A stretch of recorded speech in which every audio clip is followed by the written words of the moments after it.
عزیزان گرامی، مولا کے اس فرمان کے ذیل میں سلسلہ گفتگو قلب انسان کے بارے میں جاری ہیں، اور یہ دل جس کے بارے میں روایت میں ہے کہ کچھ لوگوں کی زبانیں تیز ہوا کرتی ہیں،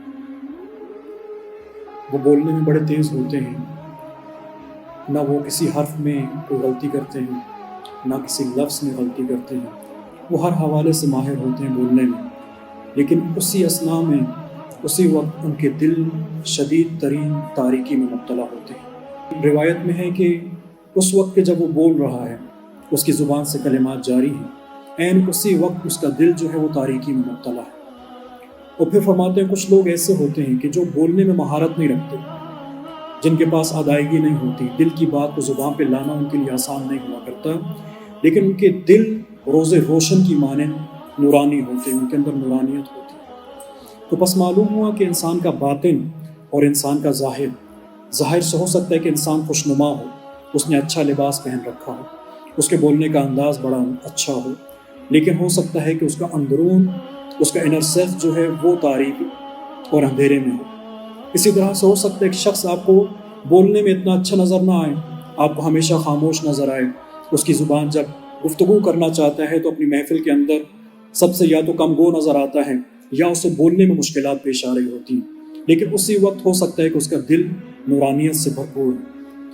پھر فرماتے ہیں کہ اپنے دلوں کو اپنے جسم سے پہلے اس دنیا سے جدا کرو۔ ایک وقت ایسا آئے گا کہ جب تمہارے جسم تمہاری اس دنیا سے جدا ہو جائیں گے، تم چاہو تم نہ چاہو اس جسم کو اس دنیا سے جدا ہونا ہے۔ فرماتے ہیں قبل اس کے کہ یہ جسم اس دنیا سے جدا ہو جائیں، تم اپنے دلوں کو اس دنیا سے جدا کرو۔ اور پھر فرماتے ہیں کیوں، وجہ کیا ہے؟ یہاں تمہیں رکھا ضرور گیا ہے لیکن آزمائش کے لیے، امتحانات کے لیے، لیکن تمہاری خلقت کا حقیقی سبب اور حقیقی منزل جو ہے وہ دنیا آخرت ہے۔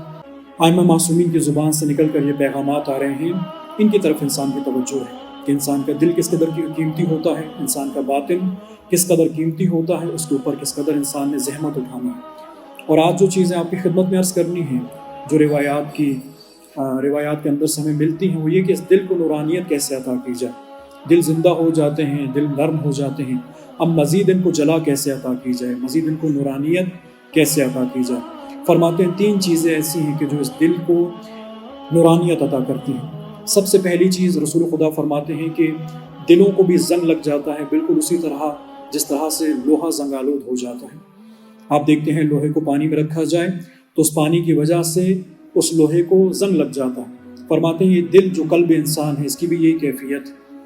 فرماتے ہیں اس دل کو زنگ سے نکالنا چاہتے ہو، دوبارہ سے اس کو نورانیت عطا کرنا چاہتے ہو، تو سب سے اہم ترین جو تمہارے پاس چیز ہے وہ قرآن کریم ہے۔ قرآن کے ذریعے سے اس دل کو نورانیت عطا کرو۔ بس اگر دل کو نورانیت عطا کرنا چاہتے ہو، اس کو جلا عطا کرنا چاہتے ہو، تو تمہارے لیے ضروری ہے کہ تلاوت قرآن کو۔ تلاوت قرآن کے بارے میں ایک روایت جو ملتی ہے وہ یہ ہے کہ جس گھر کے اندر قرآن کی تلاوتیں کی جاتی ہیں، وہ اہل آسمان کے لیے ایسے چمکتا ہے جیسے اہل زمین کے لیے آسمان کے ستارے چمکتے ہیں۔ اور آپ دیکھتے ہیں کہ ستاروں کے اندر بھی آسمان پر کہیں پر تو کوئی ستارہ نظر نہیں آتا، کہیں پر کسی ستارے کے اندر مدھم سی روشنی ہوتی ہے، اور کچھ ستارے پر نور ہوا کرتے ہیں، ان کی روشنی زیادہ ہوا کرتی ہے۔ اس سے کیا مراد ہے کہ زمین پر بھی کچھ ایسے گھر ہیں کہ جو آسمان والوں کو تاروں کی مانند نظر آتے ہیں، یعنی زمین کے اوپر بھی جو گھر ہیں ان کی بھی کیفیت اسی قسم کی ہوتی ہیں۔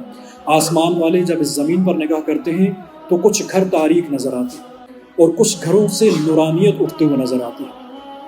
بس یہ جو تاریک گھر ہیں یہ کون سے ہوا کرتے ہیں؟ کہ جہاں پر ذکر خدا نہیں ہے، جہاں پر تلاوت قرآن نہیں ہے، جہاں پر اہل بیت کا ذکر نہیں ملتا، یہ وہ گھر ہوا کرتے ہیں کہ جو آسمان والوں کے لیے تاریک نظر آتے ہیں۔ اور پھر اسی حساب سے انسان جس قدر کوشش کرتا ہے اتنی یہ روشنی بڑھتی چلی جاتی ہے۔ فرماتے ہیں کہ اپنے گھروں کو نورانیت عطا کرنا چاہتے ہو تو ان گھروں کے اندر تلاوت قرآن کرو، ذکر خدا کرو، اہل بیت کا ذکر تمہارے گھروں کے اندر ہونا چاہیے۔ فرماتے ہیں قرآن کریم بھی تمہارے لیے برکتوں کے نزول کا باعث بنتا ہے۔